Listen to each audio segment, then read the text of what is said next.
Welcome back to Fielding to 68 here on the Field of 68 Media Network. I'm your host, Carter Bond, coming to you live from the depths of the Spectrum Center here at the ACC tournament. With me is Lucas Harkins and Rocco Miller. Rocco, I'll start with you. You made the trek back from Vegas okay, right? Tables treat you nice?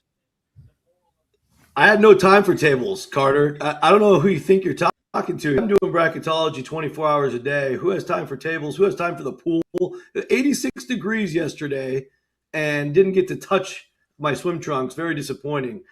So a makeup call is definitely in order for the next Vegas trip. But it was a great experience. I got to see the two big nights of the WCC, Santa Clara, probably the highlight of the week with the big win over St. Mary's. Just an awesome game, too. Really went toe-to-toe, high-level basketball, great shot making.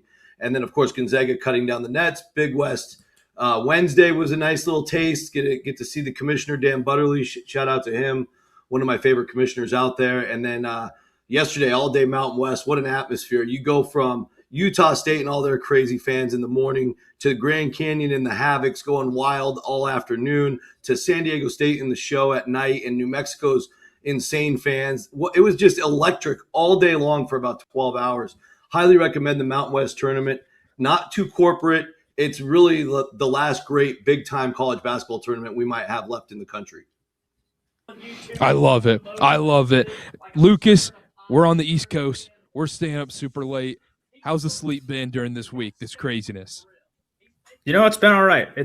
We're making it happen regardless. Speaking of corporate, I wish the Horizon League went a little bit more corporate this year. We missed the inflatable Barbasol can for the first time in like 4 years. Loved taking in the Horizon here. Local for me, took in the semis and championship there this week. Always a blast. Congratulations to Wright State. Shout out Horizon League for being super accommodating to me and my family coming through for the event for a couple days, and we'll see them, the Wright State Raiders, dancing in March next week. I love it. Let's get into it today. We've got a ton to get into, and we're not doing a bracket reveal. We're not talking about Duke, Michigan, Arizona. We're talking bubble only. Make the case for why and for why not these bubble teams should get into the tournament. Rocco, I'll start with you. Let's start off in the ACC here with the NC State Wolfpack. Why will they make the tournament after they beat Pitt and they lose in the quarterfinals of the ACC tournament to Virginia? Yeah, well, first of all, the ACC tournament, they did nothing bad. They got the win against Pitt. No harm to losing to a protected seed in the Virginia Cavaliers. And so you go back to the body of work that we talked about from the regular season, which I think the big needle mover for NC State was getting a series with VCU. It was at home this year. They'll go there next year. Clearly ended up being a brilliant scheduling decision. They also picked up home games with UAB and Liberty on dates where a lot of their peers were playing Sisters of the Poor and 350-plus net teams, which there's only 15 of those to pick from. And so I think you look back and you see those 11 wins in the top two quadrants. It really stands out for NC State. Obviously, they struggled a lot down the stretch, but that's, I think at the end of the day, that beef in the middle helps carry the day. They've also, they were a team that had a 9-7 record away from Raleigh, and compared to most of the bubble, that's very favorable. I'm impressed by that. They've demonstrated they can get out of their own building and go get some good wins.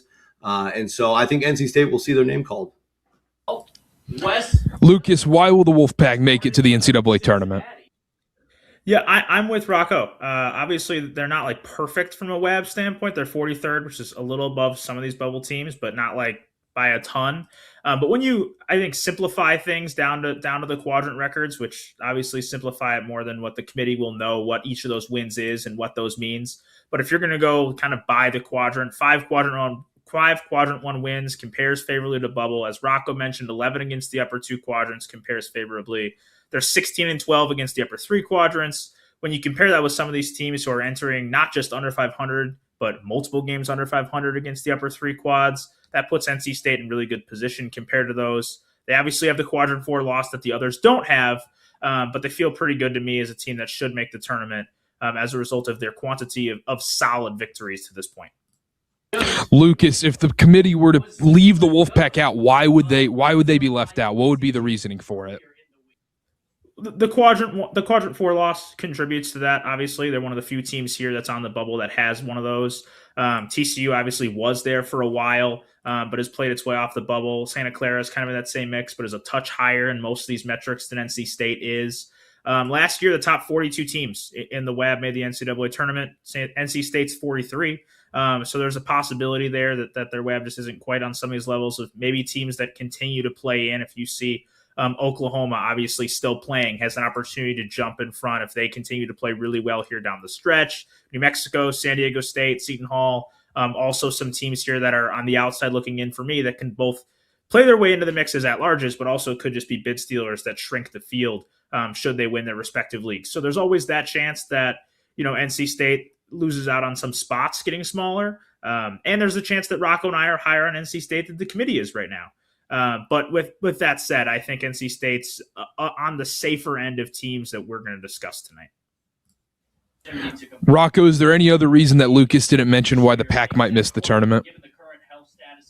Well, they lost a home game to Georgia Tech, and they lost to Notre Dame, which didn't age well. It's still in Quad 2A, so I think it's and then the home loss to Stanford was the final impression, and they didn't get a chance to get revenge on Stanford because Pittsburgh took them out. But yeah, I think I agree with Lucas overall as the assessment. At worst, NC State could be in Dayton. I had them in Dayton earlier this week. I thought yesterday was a pretty good day for them, just with some other teams slipping a bit and raising them up to a 10 seed projection. One other thing that really helped NC State too, that I'm sure is baked into some of the numbers, is when they played Florida State, it was early January, and they beat them by 44. That Florida State team is much, much better now. And so I think that helped cook some of the numbers up for NC State to get out of Dayton. Yeah, it's too little too late for the Florida State Seminoles because, if you watch them play the ACC tournament or, their last 7-8 games, man, they could play with just about anybody, as we saw last night here in Charlotte. Let's move on. Let's go to the SEC. Lucas, we saw Mark Mitchell put up an unbelievable performance against Kentucky. Wasn't enough. They lose in the SEC tournament. Where do you have the Tigers going into March Madness, and why will they make the tournament? Yeah, I still have them right in the same mix as NC State. They're two teams that are barely above what I would say is like the true bubble for me right now. And obviously the true bubble can change as bid stealers come in. Like if a non-Utah State wins the Mountain West, or a non-UConn St. John's Villanova takes the Big East, of which there's two of those teams in the semifinals, that could change some things. But I think that right now these two teams are a little bit above the rest of that group towards the cut line. I'm probably higher on Missouri than most right now. I think that their elite wins stack up really well when you compare head-to-head. Having beaten Florida at home, Kentucky on the road, they got Texas A&M on the road, Vandy at home, Tennessee at home. Those are some really, really high-quality wins that I think if the committee is to do a head-to-head battle between Missouri and some other teams here that are on the cut line, I think they're going to win the top-end wins battle pretty consistently. That should keep them off. Mentioning the WAB, top 42 made the tournament last year. They're 41, right on the right side of that very small one-year sample size of precedent. That's in a pretty good spot for them. 12-12 against the upper three quadrants is better than these teams that, as I mentioned, are below 500 in those games. And they obviously have the top-end wins to match a Texas or an Auburn that also have a high-quality number of wins. Missouri can match them there while having a better record further down in their quadrants. So I think Missouri has put itself in the field for me, probably as one of these 4 to 5 teams away from the cut line. Rocco, make the case for the Tigers. Well, they do have 5 guaranteed wins against the board, and if Oklahoma squeezes in, that's a 6th win. So that's a good amount of wins against the field. That's kind of where the SEC is playing a good game of house of cards. So many teams near the cut line, you collect some wins against those teams, they add up for you, whereas ACC teams and other conference teams don't really get that many opportunities against teams close to the bubble. So good for the SEC in that regard. But Missouri, from their standpoint, I do feel probably the best of the 4 or 5 SEC teams we'll discuss today, mainly because they got a road win at Rupp Arena, and obviously that's a difficult place to win. They ended up with a road win down the stretch at Texas A&M, another team competing for a bid. And I think you go back to that home win over Florida, and that stands out big time. It just aged so incredibly well for obvious reasons. So those top 3 wins, which is something that selection chairman Keith Gill talked about during the preview show. What are your top 3 wins? I'm keying in on that a little extra just because you get little hints from the committee like that. Missouri's top 3 wins are terrific based on that. So I think they will be in good shape. However, when you get into the seeding part of the process, them being 58th in the net and certainly not very favorable in the other power tools, you could certainly see the Tigers opening the tournament in Dayton. Make the case for them missing the tournament. Why would they leave them out of the NCAA tournament? Well, they have a 5-9 record away from Columbia, which is certainly not favorable, not impressive. We just talked about NC State being 9-7 in that area. The good news is they didn't have bad losses. You look at the LSU, Ole Miss, and Notre Dame losses; they were all pretty early. They were all on the road, so you can probably forgive them there. But again, I think maybe it could come down to a conversation if the committee is torn on the bubble, and let's say they have 2 spots for 3 or 4 of these SEC teams, and they just come down to a discussion of who they think would win right now, which I know came up a couple of times last year, especially with Texas getting in. Maybe they believe Missouri's not as good as Oklahoma anymore, or they believe Missouri's not as good as somebody else on the bubble. So that would be the way. I don't see that happening. I certainly am not projecting that, but I am giving you some reasons why it could happen. Lucas, is there anything else that Rocco missed on why the Missouri Tigers might not make the tournament? No, I think he hits it on the head. I mean, I think they're a team that you can make pretty clear arguments for above the teams that I have currently behind them. And a lot of those teams are done playing. So it's going to be hard to really see. I don't think, barring a probably more bid stealers than I can imagine are potentially out there, or the jumps from like an Oklahoma or a Seton Hall that have, those high-level opportunities left. I don't think that there's an odds that I would have Missouri out of my field on Sunday. Well, the committee does. Again, we don't know if the committee starts lower on Missouri than we do. But for me, they'll be in my field on Sunday.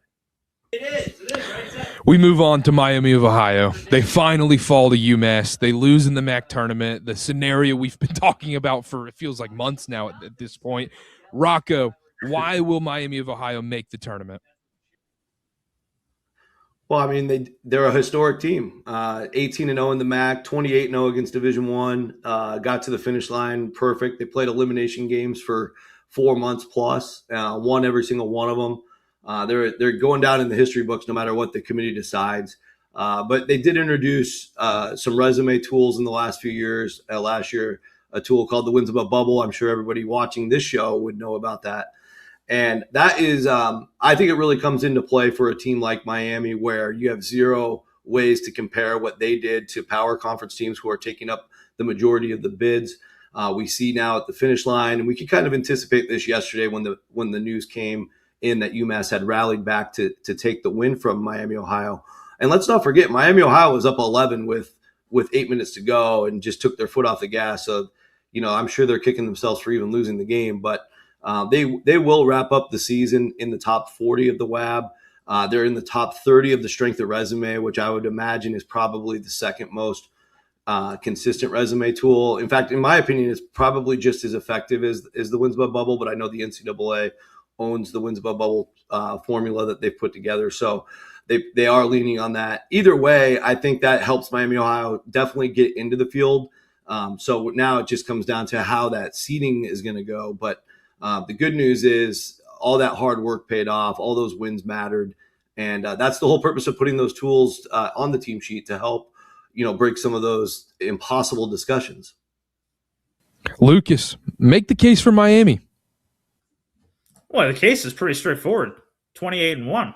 I mean, I think that's as much as you can pinpoint metrics and pick apart that their quality average as on the screen it sits at 91, which is obviously uncharacteristically low by 30 spots for an at-large team. But they're 28-1. I just don't know how the committee would be able to leave the committee room and say, yes, we've left Miami out of the NCAA tournament for going 28-1. I think that's really hard to make an argument for, and I think Rocco makes the point with Wins Above Bubble.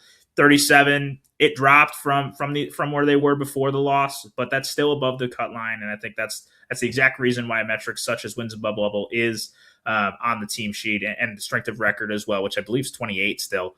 They're in pretty good shape for those numbers, where I think they're a team that gets selected for certain and then its seeding takes a hit as far as the quality metrics go. I would be very, very surprised if they got left out, and it sets a weird precedent if they do. It definitely sets a weird precedent if they do get left out, but why would they get left out? Well, they play the 363rd ranked non-conference strength of schedule, and that includes playing three non-division. That doesn't include having played three non-division 1 teams. They don't have a quadrant 1 win on their table. They have a quadrant 3 loss on their table. Like there are certainly things there, but when you're saying they have a quadrant 3 loss, it's their only loss. Plain and simple, like that makes it hard to leave a team out. They're 2-0 in quadrant 2. Which is relatively solid for a team that hasn't had those opportunities to have hit on both of those two. Is solid. I really just have a hard time seeing them leaving out a team with as strong a record as Miami of Ohio has had. Yeah, and if they get left out, this is the committee telling all these mid-major teams and low-major teams that your regular season is utterly meaningless, and it already has that feel at this point. But for a team to go 28-0 or to go 28-0 in Division I games and everything, to tell them, hey, you're not in because you lost your first game in the conference tournament, that's a problem. So, Rocco, why would they miss the tournament? It would be a problem. I think another reason would be, we've seen at least 5 times by my count over the last 14 years, a team have 28 Division I wins and get left out. So that could be something the chairman comes on and explains with. I don't foresee that happening, but they did not get to that magical number of 29. I thought if they finished the regular season perfect, they'd be clear of that. So I'm sticking with that projection. But there is that fact. They are 28-1. They've left out 28 win teams before. Could really punish them for taking 3 non-division 1 games instead of 2. So we'll see about that. But I think Lucas nailed all the other main points just about them being so clean and only losing 1 time. It's just unfathomable to imagine a world where that's not good enough. And what's the point of having these tools if you're not going to use them? So I do think they get in, but there's just one extra reason that you might hear if things go sideways. Let's move on. Let's go to the A10. Let's talk about VCU. Lucas, why will VCU make the tournament as they're playing live, as we're live right now? Because I want them to. I feel like every year I kind of pick VCU as this team that I really like on the bubble. And again, that's the case for me. I think they brought their wins above bubble to 42nd, which puts them at that de facto cut line I kind of talked about earlier on an extremely small sample size, but that has helped them. They're 6-7 against the upper 2 quadrants. They're 13-7 against the upper 3 quadrants, which is well above 500. Obviously, they didn't have as many opportunities to take losses in quadrant 1. They were just 2-5 in those games where, like, let's say they double their opportunities and they go 4-10. That's right in line with where SMU is at 4-10. So like they would have taken more losses had they had more games. But I think that record against the upper 3 quadrants bodes relatively well. They have a clean resume, 4-2 in quadrant 2, no losses in the bottom 2 quadrants. That's in pretty good spot. But they don't have those really great quality wins or really that many wins over the field. If you count South Florida as the likely as the likely auto bid right now. From the American, that's a boost. They got the head-to-head over Virginia Tech, but Virginia Tech has now, fallen a little bit further off the board. I'm not sure if we're going to talk about them or not today. But they've put themselves in position, I think, to be one of the Dayton projected teams right now that I think needs to make the Atlantic 10 tournament final to feel good about being in the field. And if they make the A10 tournament final, why not just win it? Make it easy. Make it easy. Just win it. Just win your games. Rocco, why would VCU miss the tournament? Well, they had 5 opportunities to play tournament teams, and they went 0 so they go 0-5 in those games. And unfortunately, Virginia Tech did not work their way inside the bubble. If that would have happened, it would have at least given them 1. And then I think also you look at their top 10 hardest games, they only won 3 times, going 3-7. The road win at Dayton is nice. The win over South Florida has aged very well lately. So we'll see if South Florida can continue to play well, stay in quad 1. But either way, Dayton and South Florida will not play their way above the cut line. And so that makes this team pretty vulnerable to be repealed should bids get stolen. I think outside of that, they've been extremely clean. They've been perfect against everybody quad 2B and below, which is a big chunk of the games they played. But I think they're also vulnerable to a bid steal in their own tournament. I do not see the committee taking more than 2 A10 teams. So if Dayton beats them in the finals, I think we'll go into Sunday with a contingency bracket with an 11 seed going to either Dayton or VCU. So, we'll see how it plays out. There are still other possibilities of teams to steal the bid. If VCU loses in the semis, I think they're out. So I'm just allotting 2 spots to the A10 as we speak. Sure. All right. So we'll take a quick break here on the field at 68. When we come back, we've got Texas, SMU, Oklahoma, New Mexico to talk about, and more teams on the bubble with us here on Fielding the 68. As you know by now, we have teamed up with BetMGM again this season. We'll be using BetMGM lines to make all of our picks, and we will have special offers for Field of 68 fans, including same-game parlays, best-in-class live betting, and daily odds boost. If you haven't signed up for BetMGM yet, use bonus code FIELD to get up to a $1,500 first bet offer on your first wager with BetMGM. Here's how it works. You download the BetMGM app. You sign up using bonus code FIELD. You deposit at least $10 and place your first wager on any game, and you receive up to $1,500 in bonus bets if your bet loses. Just make sure you use that bonus code FIELD when you sign up. Make this college basketball season one for the history books. Make it legendary. And don't forget, if you haven't signed up for BetMGM yet, use bonus code FIELD and get your $1,500 first bet offer today.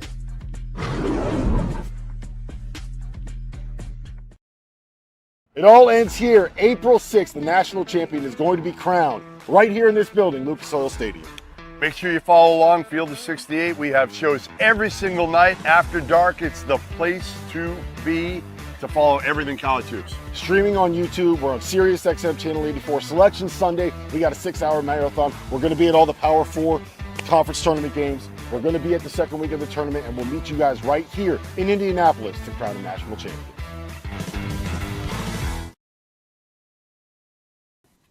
Welcome back to Fielding the 68 here on the Field of 68 Media Network. I'm your host, Carter Bond. With me, Lucas Harkins, Rocco Miller. Let's keep getting bubbly, fellas. Let's talk about some more bubble teams. Let's go to the SEC tournament, the Longhorns, the Texas Longhorns. Rocco, I'll start with you. Why will the Texas Longhorns be dancing next week? Well, I've had them in for the majority of the process, if not the entire process. I thought, watching them as well, they certainly have some advantages with that great front line, but clearly just taking on a lot of water lately, going down early against their former coach, Chris Beard, didn't help things either.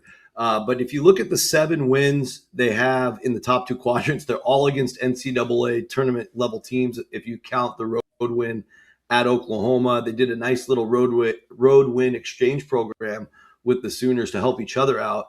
And I think, with the win at Alabama at the top of the resume, it's an extremely top heavy resume there to get the Longhorns, pretty far above most of the bubble, especially if they go off of the top 3 wins fast. So look at a team that played Missouri down the stretch, a team we've already discussed, and went in there and pounded them. It wasn't even a close game, beat them by 17. You add in the road win at Texas A&M. So as a fan of road wins, I'm torn on Texas because their road damage is hard to beat, really hard to beat. That's 4 elite road wins for a bubble team. And then you go into the meaningful wins category and you get a whole different story because the Longhorns at 10-14 are extremely out of bounds from that standpoint. Not exactly a successful season. We could talk about that more, though, when you ask me why they're not going to get contested. Lucas, make the case for Texas on why they should be dancing in the tournament. Well, it's the quality wins at the top. I mean, they have a neutral site win over NC State. They've won at Alabama. They beat Vanderbilt at home. Georgia at home. If it becomes a matter over the rest of the week, they won at Oklahoma. As Rocco already mentioned, they have that ability to win away from home. They got one at Missouri and at Texas A&M as well. The quality of wins is certainly up there. It's stronger than I think the top end wins they had last season when they were in a very similar position to this one. That would be a reason to keep them in the field. If it becomes a matter of just we're down to these last few teams, let's pick which one we think is just the best of them. They have really strong predictive metrics for the teams around them. They average at 40.7 across the 3 predictives. So if it just comes down to we're on the last spot, let's pick the team we think is best. That might be an edge for Texas, but I think there's certainly plenty of flaws with the resume as well. Could see Texas going either way. And right now, they're my last team in the field, or in other words, the one at most risk of a Mountain West or a Big East or elsewhere bubble bid steal. Well, let's talk about that nightmare scenario. Why would the committee leave out the Longhorns? Well, as Rocco, I'm sure, would get to 10-14 against the upper three quadrants. They tested that theory last season in a big way. They were 12-15 last year, though, and got in. 10-14 is, worse than 12-15 was last year. They also had 7 quadrant one wins last year. They have 6 this year. As I referenced, I think those 6 are stronger than the 7 they had last year in terms of actual quality. But they aren't quite as strong in just the blanket overview as they were compared to last year in that regard, in terms of having the one less and also having a lesser winning percentage against the upper three quadrants than they had last year. There are certainly reasons to lead them out for that. I do say that they do have a nice little feather in their cap with a top 75 non-conference strength of schedule. Rocco, why should the Longhorns not be in the tournament? Make the case for them missing it. Yeah, well, I think it's a poor record, as Lucas hinted at. 10-14 is awful. It would break the new record for the worst record in meaningful games. That's when you remove quad 4. And I think when you dive into quad 4, it gets even worse because 5 of the 7 wins are 323 plus. They beat Lafayette, Fairleigh Dickinson, Maryland Eastern Shore, Rider, and Kansas City. And Kansas City had probably the worst season in their history this year. And so 5 of those wins were basically practices. They were not real wins. So you could pick that apart even further. That's troublesome if the committee decides to dive into the details. They sure didn't last year, so I'm not really expecting that or projecting that, but I'm just pointing it out because I think it could matter. I also just would say in general they have a loss at home to number 114 Mississippi State. I mean, that is not good. You have 5 home losses. Last year they had 7 home losses. And they just have a very interesting resume because 4 of their 7 wins against the board are true road wins. And so they get a lot of weight for that. They also get some of the neutral that Lucas mentioned against NC State in Maui. So it's just an interesting dynamic profile. Plus Vanderbilt win at home has some weight. Georgia win, of course, helps at home. It's just so, it's those 7 wins and then a lot of bad. And it's up to the committee, and that's why, I think we're all torn. They're kind of right there on the bubble. And maybe Oklahoma will be the team that determines their fate. Maybe Oklahoma can supersede them if the committee's continuing to let this process play out throughout the week. Let's go to the ACC. Let's go to SMU. We saw them beat Syracuse, and then they fell to Louisville the next day at the ACC tournament. Lucas, I'll go with you here. Why should SMU be in the tournament? Make the case for the Mustangs. Well, I think they're pretty clearly a tournament team if BJ Edwards is available. I think that's the main argument here. And the program has had some confidence in that. At least they've had some public confidence that he will be available for the tournament. Whether or not that's something the committee believes is a big question. I think that'll determine a lot for SMUs. If the committee thinks that he's available and he will play in the NCAA tournament, then I think they're a tournament caliber team. If you just pull up Hoop Explorer and look at their just overall metrics for when he's on the floor versus not on the floor, when he's available in a game versus when he's not. When Edwards has played in a game this season, they rank 30th in adjusted net rating, 85th when he hasn't played. And that's been noticeable with a 1-4 finish the year without him. I think really the SMU case comes down to whether or not the committee believes he's going to be on the court or not. I think that's really significant. If they just kind of decide to throw out any injury consideration and be uncertain if he's going to play or not and take the resume at face value, they're right there on the cut line. 45th in wins above bubble is right on the cut line. Their quality metrics are right there. They're 4-10 against quadrant 1, which is relatively comparable to some of these teams. There's other teams that are similar records. As I mentioned earlier, VCU has half of those opportunities, but the same win percentage in those such games. They're above 500 against the upper 3 quadrants, 14-13 in those games. That helps. But I think a lot of this will come down to what the committee believes as far as Edwards and how they can be able to make the field based on that. Rocco, make the case for the Mustangs.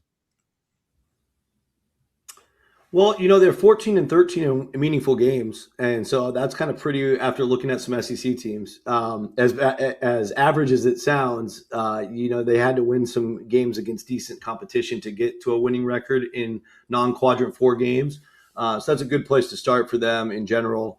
I also think they've been mostly consistent and solid throughout the year. I mean, they just didn't get the big wins down the stretch. Obviously, Lucas made a good point about how poorly they've been without BJ Edwards. If they successfully convince the committee that he is coming back, I certainly am not convinced of that. But who knows what the committee is thinking? It's an interesting dynamic this year in the room. The ACC is now represented by John Wildhack, the AD at Syracuse, who is actually stepping down at the end of the school year. So he's only going to be on the committee 1 year. He's replacing some huge shoes with Bubba Cunningham. And I know he probably doesn't get a lot of licks in on the SMU conversation. And I could easily just see SMU getting left out. There's plenty of reasons to leave them out after the way they played down the stretch. And there's certainly no guarantee that Edwards is coming back. But again, if they do start caring about the thing I care about, which is meaningful games in that record, SMU is a better choice than teams like Texas and Oklahoma. Why would they miss the tournament? Why would the committee leave them out, Rocco? Well, if they basically just evaluate them on what they know it to be guaranteed to come to the dance with, which is what they've always said in these recent years of player availability, and reiterated again on the bracket preview show in late February. And I just think if you could put out, if I was the SMU SID, I'd be putting that tweet out 10 times a day. Just remind them, hey, we think he's coming back, but there's no guarantees. Like, what's the punishment if they put him in and BJ doesn't play? There's no punishment. So, of course, they're going to throw that stuff out there. It's not like they're showing a video of him out in practice running full speed and dunking on people. Once I see that, maybe I'll change my mind. And so, yeah. So it would be incredible content. So I think with SMU, you have to evaluate them based on what you know today. And what you know today is they've been a pretty poor team down the stretch.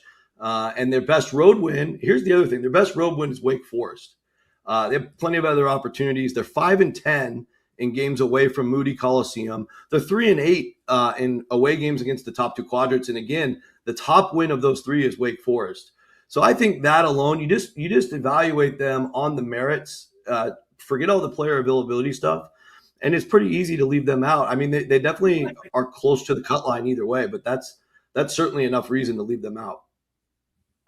Let's move on. Let's go to the SEC. Let's go back to the SEC. Oklahoma, they're making themselves a case this week in Nashville, the SEC tournament. Lucas, why would the committee put Oklahoma in the tournament? Well, I don't think you'd say that they should put an emphasis on late game stretch, but they've been phenomenal here down the stretch. If the committee is paying really close attention this week, which we've had questions about in the past, whether that's meant as much as maybe it should, or at least in the eyes of people who are tracking this week, it hasn't. But they've been really, really strong here of late, and that's not just the SEC tournament. They started the stretch by winning at Vandy, then they beat Georgia at home. They got Auburn at home. They beat Missouri at home. They beat Texas on the road. And those are some quality wins away from home as well. They got Texas A&M yesterday on a neutral site. I think they've played themselves firmly into the mix. They were a team I gave consideration for my last spot today. I think that I ended up leaving them one spot out because they played today. A win would push them back. It would push them into the field for me over probably over Texas, whereas a loss and they'd stay behind Texas. It's always a tricky point of time to be making like day by day bracketology updates with some teams who are done playing and some who could get a big win or just take another loss that leaves them where they are. This makes it a tricky time to be doing daily updates, but so that's kind of where I've ended up on Oklahoma.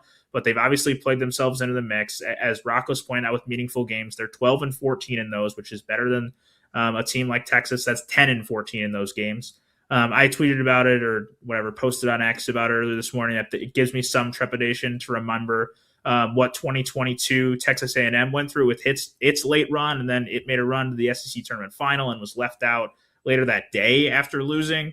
That gives me a little bit of pause, but I certainly think Oklahoma's played itself to be in position. If they get a win tonight, they would be into my field, and we'll see what happens as the rest of the SEC tournament plays out.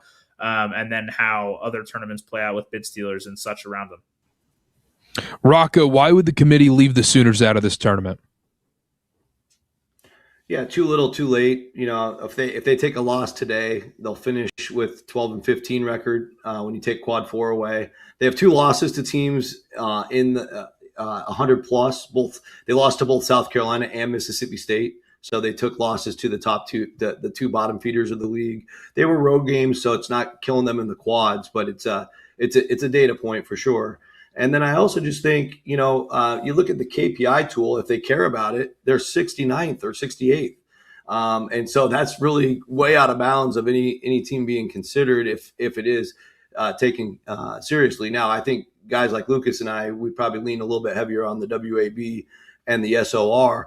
But there's just, if you watch this team in January, you would never in a million years think they were a tournament team. They were 1-9 for the month, I think. So, it's just a little like and if they treat them like the A&M team a few years back, it's too little, too late. And that team was tremendous. They got all the way to the championship game.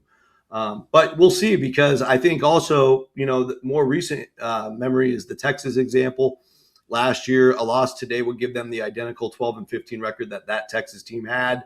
They also won a couple of games early, and they were kind of like the hot topic of the SEC tournament as the SEC tournament was getting going last year. Same thing with Oklahoma this year. Committee's clearly paying attention to those games. I felt like the only reason Texas actually got in was because they had 2 nice wins to start the SEC tournament last year, similar to Oklahoma, right? So that's why I have to take them extremely seriously, because it really impacted their decision last year. Rocco, let's go to the Mountain West. Make the case for New Mexico why they should be dancing.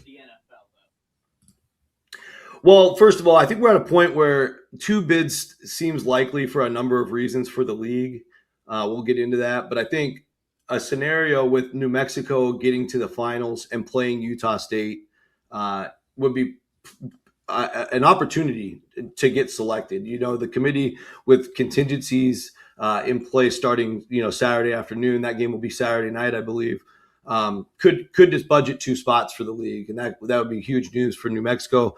New Mexico also, like, the wins above bubble is an interesting tool because it's an accumulation tool. A win against San Diego State today will be a very nice win for that tool. They'll be able to jump up, I think, above 0. I'm not sure the exact decimals, but they're in that range of selection. And I thought the Lobos, like, overall were pretty impressive throughout the year. They have a win at VCU. So for me, I'm thinking about it compared to VCU. If there's one spot for the 2 and New Mexico's the team that went to Richmond and beat VCU in their building, I think it's clearly going to the head-to-head on that. So there is some reasons for optimism for New Mexico to still get in at large. Really, the only way it's happening is if they lose to Utah State in the finals, though. They can't take a loss to Nevada because that would give the league 3 bids. It's not happening, I don't think. And they do need to win today because they're not quite in the field yet. So you wouldn't say tonight against San Diego State's a play-in game for the NCAA tournament? I don't think so, because San Diego State, on their own merits, is not going to be an at-large team, I don't believe. I think they're further behind than New Mexico. And so they need to cut down the nets in Vegas. Lucas, why will the committee leave out the Lobos? Yeah, I mean, I think to answer your question a little bit differently, I don't think it's a play-in game tonight. I think it's a play-out game tonight for both teams. I don't see New Mexico or San Diego State getting in without winning tonight. And I think whichever one wins will stay on the board and be in the mix. And, as I've written in my Bubble Watch this week, if you make the tournament final, might as well just go win it. And I think that gives their best chance for a 2 bid. Is one of these 2 teams is going to play in the Mountain West tournament, and one of them is going to play in the Mountain West tournament championship, and the other one I think will fall off the bubble. They'll be still in like that first, 5 or 6 teams out of the field for me, but like they won't be a team that I'm really considering for selection. So as a reason to leave them out, it's if they lose tonight, for 1. For 2, if they were to lose in the Mountain West tournament final, as Rocco pointed out, if that's to Nevada, that would leave them out. If it's to Utah State, then it would become more of, you have 2 quadrant 3 losses, which is a little bit worse than some of these teams that either have 0 or 1 that are on the cut line. And if they were to lose that game, that their WAB might dip a little bit further back to where it is right now at 50. There is that point where you can pick up essentially 0.5 tonight in wins above bubble would be the expectation, considering both New Mexico and San Diego State are basically cut line teams. You'd expect tonight's game to be worth about 0.5. that would move them, as Rocco said, into the positive. But then if you lose the next game, you drop down a little bit further. And to my point earlier, if that's Nevada, they drop further than if it was to Utah State. When we come back, we're going to talk about some teams that are hanging on for dear life right here on Fielding the 68. Stay with us. We are running it back with Splash Sports, ladies and gentlemen. Last year, the Survivor contest that we hosted with Splash paid out $40,000 to the winner. This year, the grand prize pays out a guaranteed $100K. For just $25 an entry and up to 133 entries, you can get a chance to prove that you are smarter than the field of 68. Survivor is the future of March Madness. Just pick one team every day of the tournament to win, and if they do, you advance. The catch? You can only use each team once. We're also hosting a free-to-enter bracket on Splash. If you're looking to host one of your own, Splash can handle everything for you, from the entries to the payouts to the standings. We'll be running it back with the Sweet 16 Survivor contest as well for those that do not survive the first weekend. And Splash is now offering Quick Picks, a daily fantasy game that allows you to predict whether a player reaches a certain number on a specific stat. All links are in the description below. The big dance starts soon. Get in before it tips off. Are you trying to follow everything happening in college basketball? It can be overwhelming. That's where the Field of 68 Daily comes into play. The Daily is your go-to source for recruiting news, game analysis, portal updates, and much, much more. For just $50 a year, you get access to the same information that your favorite coaching staff is subscribed to. Quality content can be hard to find in the college basketball space. The Daily is here to help. Make sure you subscribe today. Welcome back to Fielding the 68 here on the Field of 68 Media Network. Let's talk about the teams that are hanging on for dear life. And maybe it might just be college basketball's least favorite team right now, the Auburn Tigers. Rocco, I'll start with you. I'm going to make you do something you might not want to do. Make the case for Auburn why they should be in the tournament. Well, it starts with Bruce Pearl. You know, he's on national TV and he's talking about it every day. For all we know, he might have taken the committee out to dinner on Tuesday night before they started voting.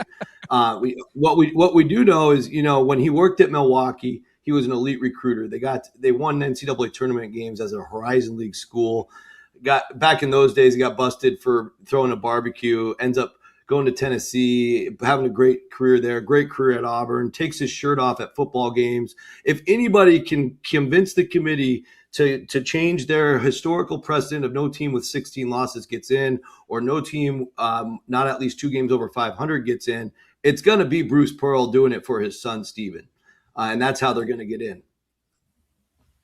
So that's it. That's it. Just Bruce Pearl. They're getting in because there's nothing else that would get them in. They've been off my board for a week, but I get it. Like, they have one of the hardest schedules in the country. I give them tons of credit for that. Like, they earned that. They were the number 1 team overall going into last year's March Madness, and they leveraged that to build the greatest schedule they could. It ended up being one of the best schedules in the country. So definitely want to encourage that. If the committee wants to reward them for that, I could definitely see an angle there. I would also just say, the fact that they won at Florida, like the teams with 15 losses in the original days, with, the one that stands out is Colin Sexton at Alabama. They won against 3 number 1 seeds that year, even though they had 15 losses in the same season. So it was very justified to put Alabama in. And I think Alabama that year actually got a 9 seed. This is just a little different because when you look at all of Auburn's road games, they did not beat a tournament team besides Florida. So I would just love to see some depth. And if they would have, the 16 loss problem wouldn't be here, right?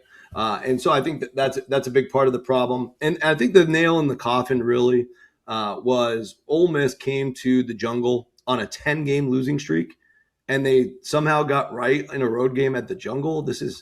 I don't know what happened to Auburn's home court advantage. They also took a home loss to Texas A&M earlier in January. That was the weird game with the ending where Auburn seemed to hit a buzzer beater. So again, that could be another angle if they want to count that as maybe not a loss for Auburn, since it was like a 0.1 second replay where they lost at home to A&M.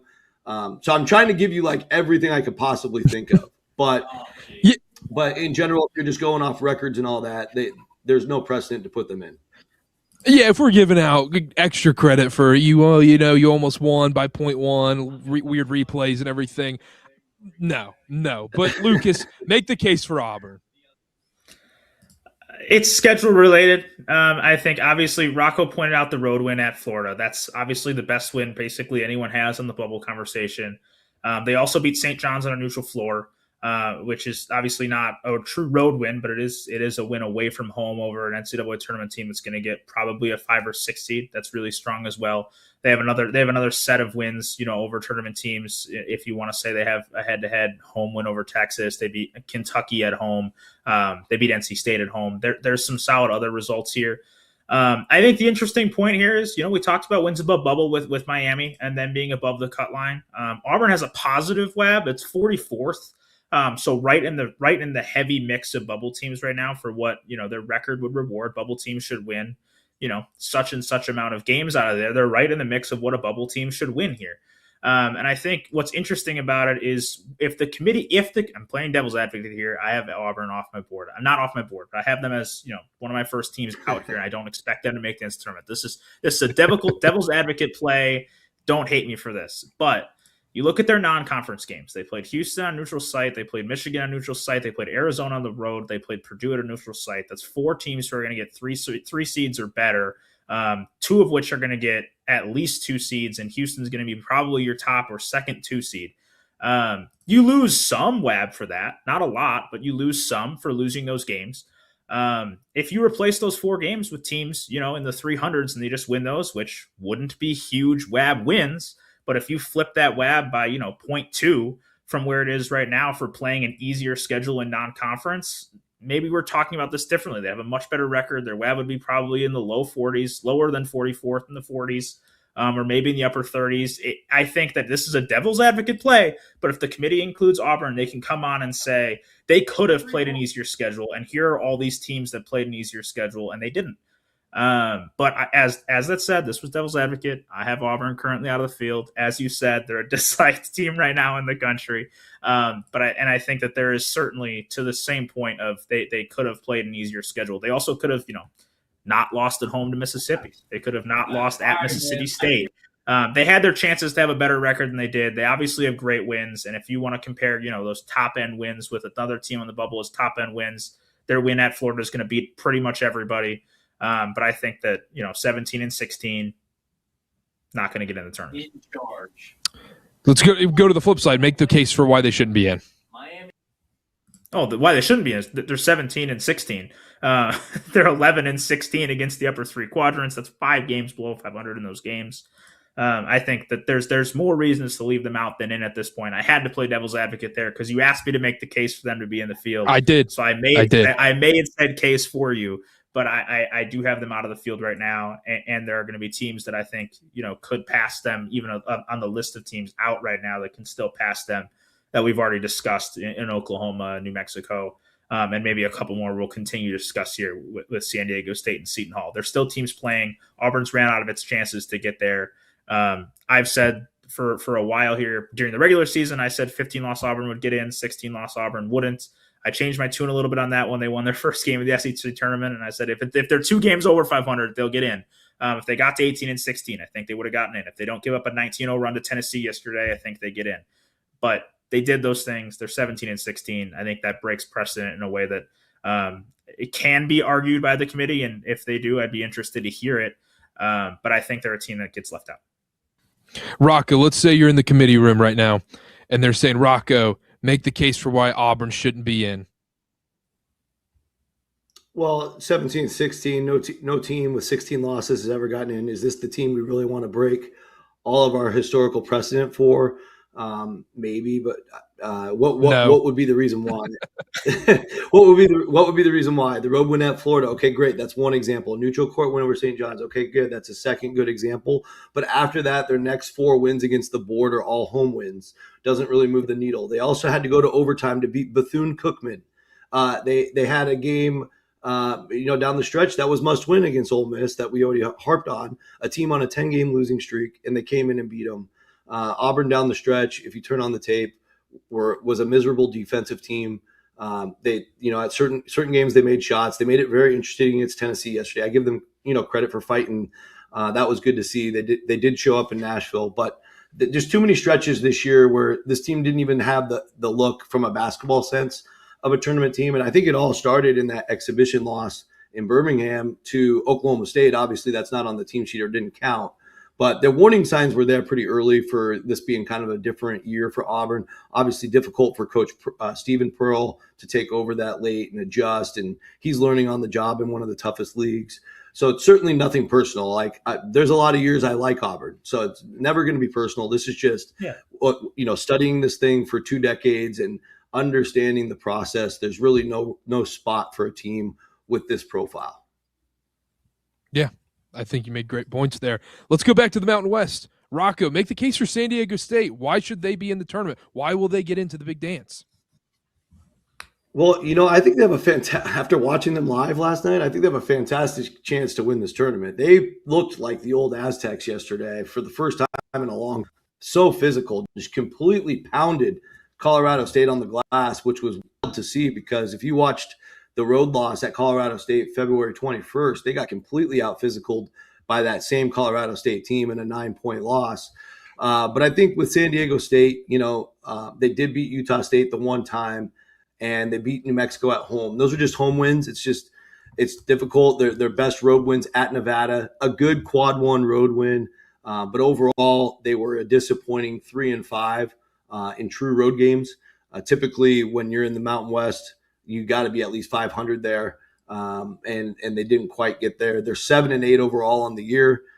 They took a Baylor loss back in the Players era, which is huge for this team to get to play in that each year. They really got to take advantage, especially when they got to play Baylor. They didn't beat them, and Baylor's clearly a team not going to the dance. And unfortunately for San Diego State, this was probably Oregon's worst season under Dana Altman. They did beat them.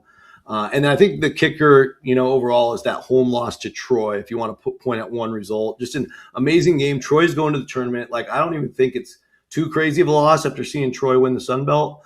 But obviously in quad 3 at this level, when you're trying to get to the at-large stage, it's a killer. Now they have worked, through. They've been a good home team. They've done enough in the league to where they've worked into the top 50 of WAB. A win tonight against New Mexico, of course, moves the needle a little bit further.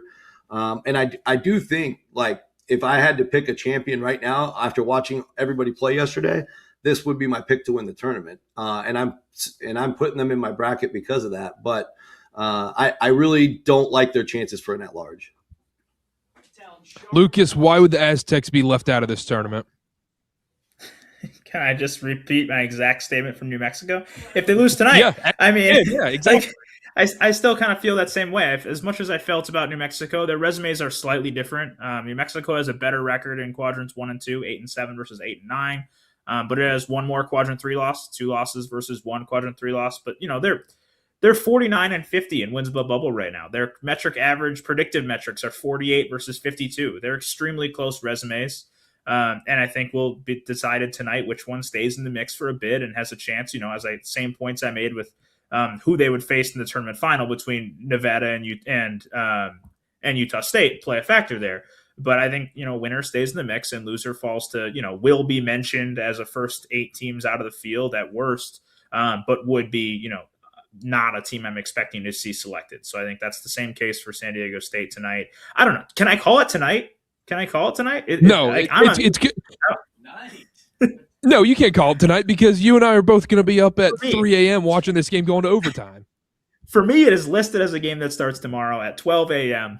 But for those out on West, out in the Thomas and Mack Center out there in Las Vegas, it will be a tonight game. But a really, really pivotal game on the bubble. There aren't that many bubble versus bubble kind of games this late into conference tournament week, and this is certainly one of them with huge implications for both teams. Let's move on. Let's go to the Big Ten. Lucas, make the case for the Hoosiers on making the tournament.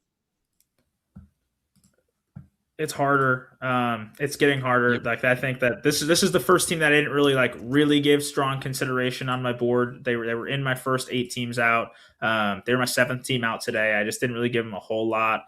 The argument here is Wisconsin's been really good. Wisconsin gets another win over Illinois today. That probably puts them to feeling pretty comfortable about a 5 seed for me come Sunday. That's a really nice win that they have. They beat UCLA on the road, another team that's risen pretty well here. I've got a UCLA on the 8 seed line. They obviously have the home win over Purdue. There's 3 really nice wins, but outside of Purdue and maybe Wisconsin, which was in overtime and at home, there isn't like this dominating head-to-head top-end wins argument that you could make like for I made with Missouri. I don't think there really is there with Indiana. Their other argument is they're 11-14 against the upper 3 quadrants, which is in line with some of these other bubble teams. They have some of the best predictive metrics on the board, averaging at 39.3. I don't think that that's something that will be used for selection or should necessarily be used for selection either. They've now dipped to 53rd in the web. They don't have the ability to help themselves moving forward. I think they're a team that I would have a hard time seeing in when like their best qualities other teams in the bubble have plus have more. I have a hard time seeing Indiana getting in the field. Rocco, this may be very self-explanatory, but why would the committee leave Indiana out of this tournament? The 3-13 in their 16 hardest games, and 2 of those are home wins. So in order to overcome a poor record, Carter, you got to win on the road. And they were a grand total of 2-8 this year. And they didn't do anything non-conference to play anybody on the road, which is common in today's super conference land that we are navigating together. But I will say, the one good thing Indiana has is UCLA went 16-1 at Pauley Pavilion this year. Their one loss was to this Hoosier team. Nebraska, Illinois, Purdue went in there. They all lost. Indiana won. I think that's their strongest argument right now, but it is just one data point. It's not the body of work conversation that is required to get over the line, and that's why they're just falling short. If they could have just turned around a couple tight results, in fact, in their tight games, they're actually good. Their best wins are all by barely, and then they got blown out a ton. And I think just getting blown out that many times left it pretty easy, losing to Northwestern twice down the stretch. And that game in the Big Ten tournament, it was not close. They got completely Martinelli'd throughout the day. And so they made the decision pretty easy for the committee because we knew where they stood entering the week. If they had won that game, things were going to start getting pretty interesting. And Northwestern was the better team the last 2 times they played them. Rocco, let me ask you this. Going to the Big East, we've got Seton Hall. They're playing right now against St. John's. Just plain and simple, do they have any chance at making this tournament unless they win the Big East? Like, say they fall in the title game in a close one. Do they have a chance?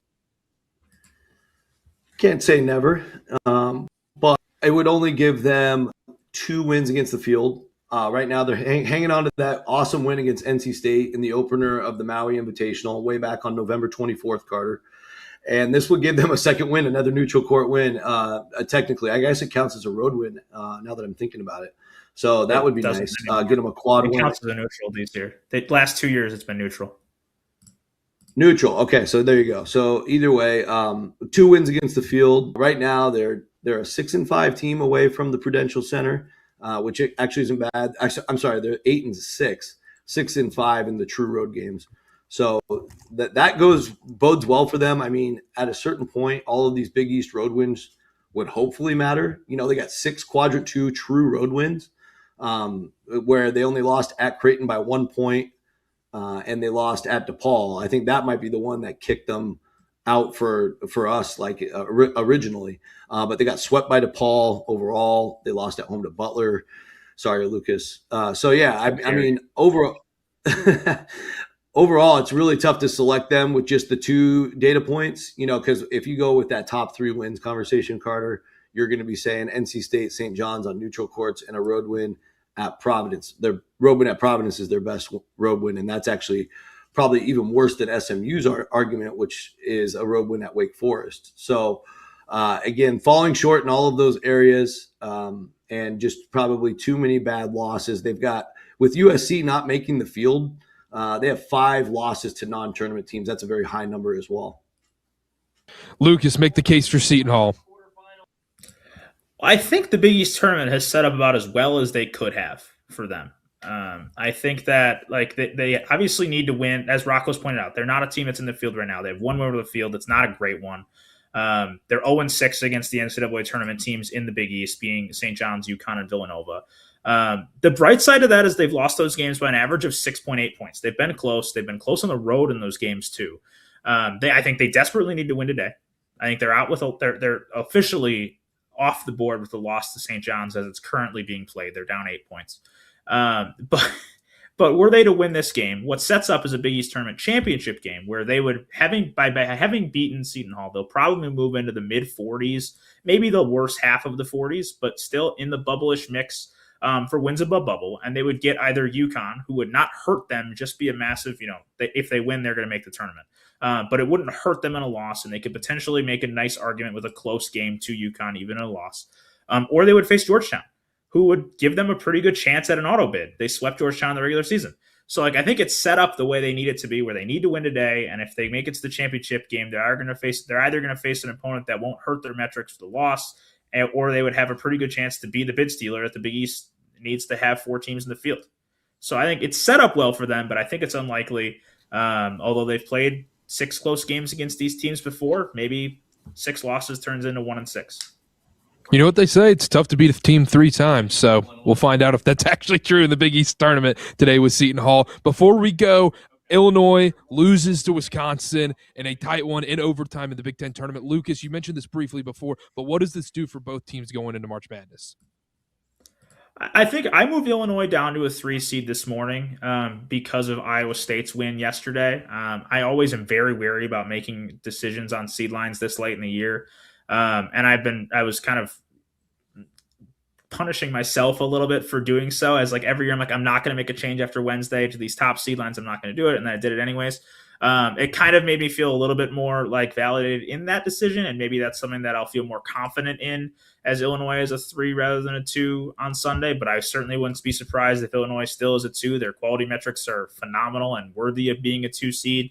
As far as Wisconsin, I had moved them down to a 6 because of Tennessee's win yesterday, kind of jumping them on the board. But I think this was always a case where I think Wisconsin's right on the 5-6 line. I think they've pretty solidly put themselves a team. I feel pretty confident in being a 5 come Sunday. I don't think they'll be able to get up to the 4 seed line, but I think middle of the 5 is pretty expected for me out of Wisconsin right now.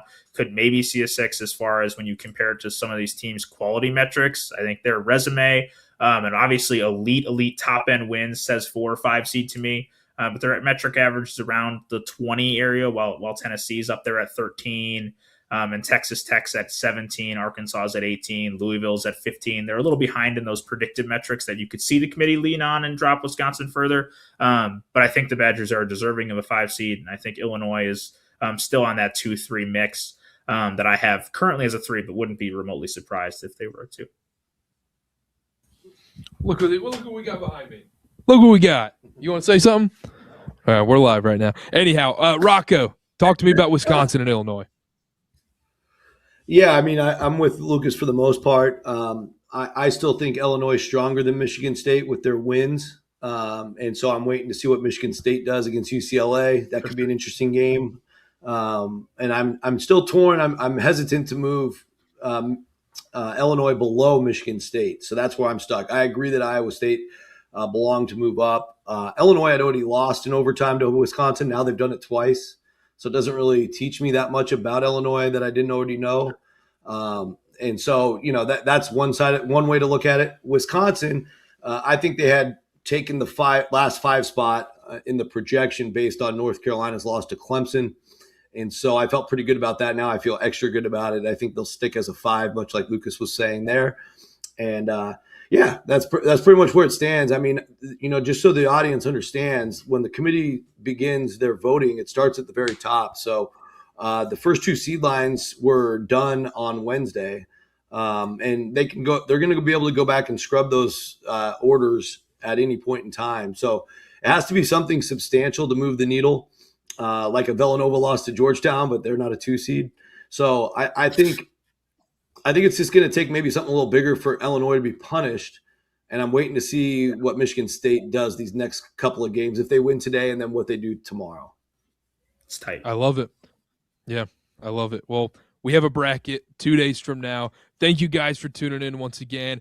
Make sure to check out Field of 68 on all social medias, The Field of 68, and also subscribe to the Field of 68 After Dark YouTube channel. Selection Sunday show, going to be live 5 p.m. to midnight, all-day show basically. So make sure to subscribe, tune in. We'll see y'all next time.